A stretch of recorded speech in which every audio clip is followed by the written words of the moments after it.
మధ్యాహ్నం బాగా నిద్రపోయావా? పోయానండి. ఇప్పుడప్పుడే నిద్ర పట్టదు.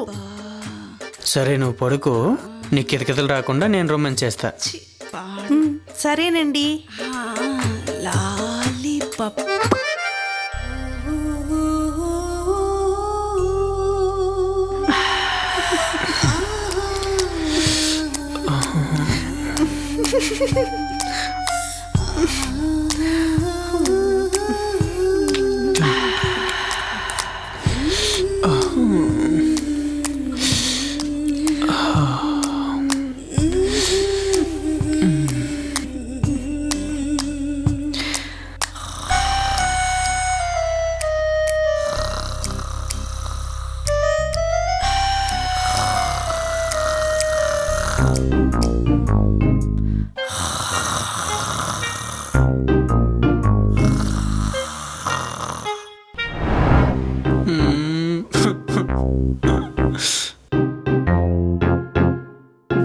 ఏంటి నా జీవితం?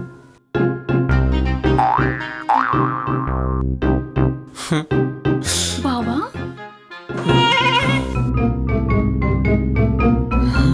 నువ్వు వచ్చేవంటి? అది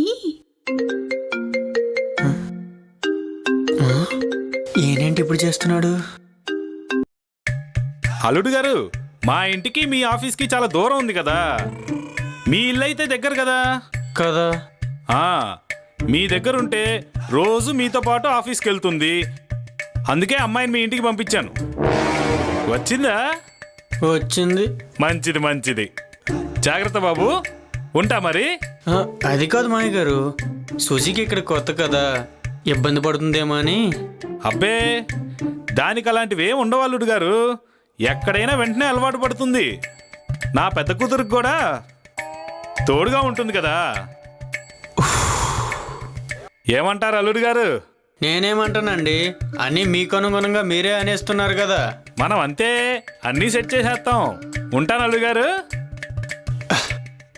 ఈ ముసలిన కొడుకు ఏం తెలిసిన బాధ.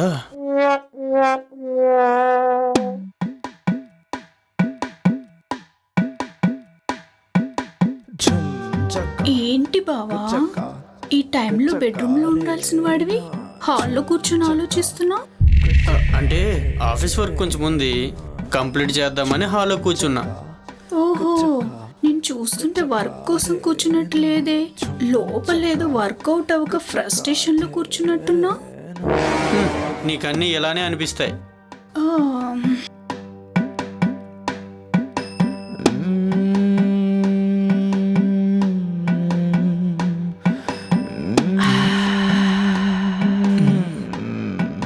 నీకు నాకు ఏదో కనెక్షన్ ఉన్నట్టుంది బావా. నువ్వు బయటికి చెప్పుకోలేనివన్నీ నాకు లోపల వినిపిస్తున్నాయి.